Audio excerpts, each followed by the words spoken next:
श्री शिवाय नमस्तुभ्यम दोस्तों। जैसा कि दोस्तों आप सब जानते हो, कल है सोमवार का दिन। सोमवार के दिन पड़ रही है चतुर्थी तिथि। तो दोस्तों बस आपको 2 लौंग 2 हरी इलायची से अचूक उपाय करना है। यदि आप इस उपाय करते हो ना दोस्तों, तो जो भी आपकी मनोकामना होगी, धन को लेकर, व्यापार को लेकर, नौकरी को लेकर, वो मनोकामना आपकी अवश्य ही पूरी हो जाएगी। साथ ही अगर आपके जीवन में कोई अधूरी मनोकामना है जो काफ़ी दिनों से अधूरी पड़ी है, तो इस उपाय करने से आपकी मनोकामना भी पूरी हो जाएगी। पूज्य गुरु जी कथा को सुनकर उपाय को अच्छे से समझाने का प्रयास करेंगे। तो आइए दोस्तों जानते हैं उपाय कैसे करना है। दोस्तों पहला जो उपाय है वो है मनोकामना पूर्ति के लिए। यदि आपकी कोई विशेष मनोकामना है, धन को लेकर, व्यापार को लेकर, नौकरी को लेकर, तो आप इस उपाय को अवश्य कीजिए।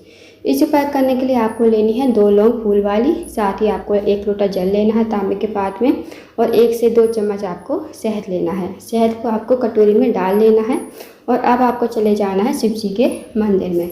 शिव जी के मंदिर में जाकर सबसे पहले आपको 1 लोटा जल शिवलिंग के ऊपर श्री शिवाय नमस्तुभ्यम कहते समर्पित कर देना है। उसके बाद दोस्तों जो आपके पास 2 लौंग है ना, 2 लौंग को आपको शहद वाली कटोरी में डाल देना है श्री शिवाय नमस्तुभ्यम कहते हुए।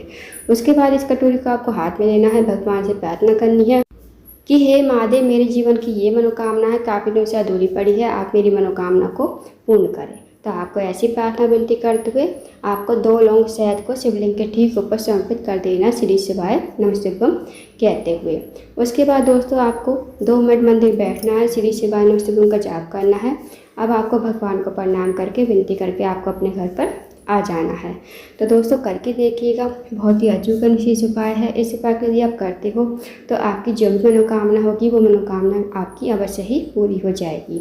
अब जानते हैं दोस्तों अगले उपाय के बारे में। दोस्तों अगला जो उपाय है वो बहुत ही ज़्यादा विशेष है। अगर आपका कोई कार्य है बहुत दिनों से अटका हुआ है, आपका कार्य पूर्ण नहीं होता है, या फिर आप किसी कार्य के लिए बाहर जाते हो, आपको सफलता नहीं मिल पाती है, नौकरी की तैयारी कर रहे हो, नौकरी आपको नहीं मिल पा रही है, तो आप इस उपाय को अवश्य कीजिए। इस उपाय करने के लिए आपको 1 लोटा जल लेना है तांबे के पात्र में। साथ ही आपको लेने हैं 2 कनेर के फूल। अब दोस्तों आपको चले जाना शिव जी के मंदिर में। इस उपाय को आप सुबह से लेकर शाम तक कभी भी कर सकते हो।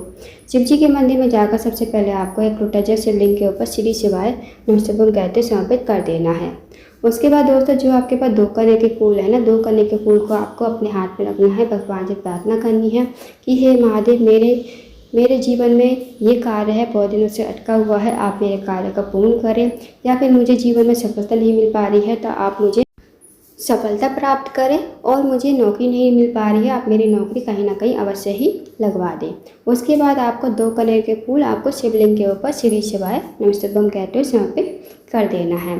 दोस्तों आपको अपने अकॉर्डिंग प्रार्थना कर लेनी है, जैसे आपको प्रार्थना करनी है भगवान से कर लीजिए। और 2 कनेर के फूल को आपको शिवलिंग के ठीक ऊपर समर्पित कर देना है। उसके बाद 2 मिनट आपको मंदिर बैठना है, श्री शिवाय नमस्तुभ्यम का जाप करना है। अब आपको भगवान को प्रणाम करते हुए, विनती करते हुए आपको अपने घर पर आ जाना है। तो दोस्तों करके देखिएगा, बहुत ही अचूक विशेष उपाय है।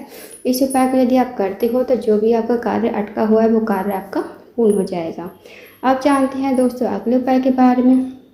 दोस्तों अगला जो उपाय है वो है, अगर आपके घर में कोई व्यक्ति काफ़ी देर से बीमार पड़ा है, उसकी जो बीमारी है दूर होने का नाम नहीं ले रही है, तो आप इस उपाय को अवश्य कीजिए। इस उपाय करने के लिए आपको एक बेलपत्र लेना है जो कहीं से कटा फटा खंडित ना हो। साथ ही आपको 1 लोटा जल लेना है तांबे के पात्र में।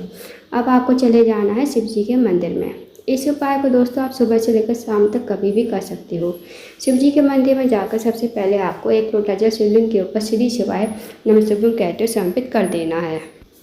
अब जो दोस्तों आपके पास बेलपत्र है ना, बेलपत्र को आपको अपने हाथ में रखना है, भगवान से प्रार्थना करनी है उस रोगी व्यक्ति के लिए।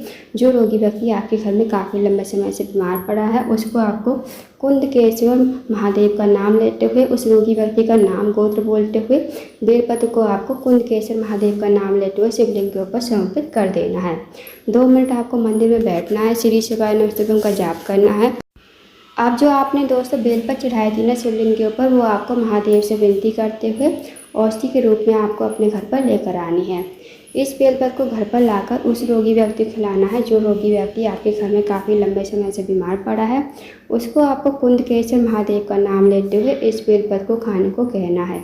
यकीन मानिए दोस्तों, जो भी उसकी रोग बीमारी होगी धीरे धीरे दूर हो जाएगी। तो करके देखिएगा, बहुत ही अचूक और विशेष उपाय है। अब जानते हैं दोस्तों अगले उपाय के बारे में। अगला जो उपाय दोस्तों वह है, अगर आपके जीवन में धन की कमी है, पैसों की तंगी है या फिर आर्थिक तंगी से बहुत ज़्यादा परेशान हो, आपके घर में माता लक्ष्मी का वास नहीं है, माता लक्ष्मी आपसे रूठी हुई है, तो इस उपाय को अवश्य कीजिएगा। इस उपाय करने के लिए आपको लेना है 1 लोटा जल तांबे के पात्र में, साथ ही आपको लेना है 2 हरी इलायची आपको लेनी है, साथ ही आपको लेना है 1 चम्मच शहद। अब आपको दोस्तों चले जाना है शिव जी के मंदिर में। इस उपाय को आप सुबह से लेकर शाम तक कभी भी कर सकते हो। शिव जी के मंदिर में जाकर सबसे पहले आपको 1 लोटा जल शिवलिंग के ऊपर श्री शिवाय नमः शिवाय कहते समर्पित कर देना है। अब जो दोस्तों आपके पास 2 हरी इलायची हैं, उन 2 हरी इलायची को आपको शहद वाली कटोरी में डाल देना है। फिर आपको इस कटोरी को अपने हाथ में लेना है, भगवान से प्रार्थना करनी है कि हे महादेव, मेरे जीवन में धन की वृद्धि नहीं है, धन की प्राप्ति नहीं है, माता लक्ष्मी का हमारे घर वास नहीं है, माता लक्ष्मी हमसे रूठी हुई है, आप कुछ ऐसी कृपा करें कि हमारे जीवन में धन की वृद्धि हो, धन की प्राप्ति हो, माता लक्ष्मी हमारे घर में वास करे।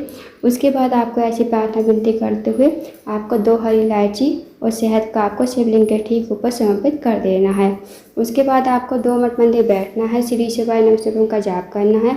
अब आपको भगवान को प्रणाम करते हुए, विनती करते हुए आपको अपने घर पर आ जाना है। तो दोस्तों करके देखिएगा, बहुत ही अचूक उपाय है। इस उपाय को यदि आप करते हो तो जो भी आपकी धन से जुड़ी समस्या होगी ना, वो समस्या आपकी दूर हो जाएगी। तो करके देखिएगा दोस्तों। तो दोस्तों ये थे कुछ उपाय जो आपको सोमवार के दिन करने हैं। इन उपाय को अवश्य कीजिएगा। अगर आपको जानकारी पसंद आई हो, वीडियो को लाइक करें, शेयर करें, चैनल को जरूर सब्सक्राइब करें, कमेंट बॉक्स में श्री शिवाय नमः शिवाय हर हर महादेव जरूर लिखें।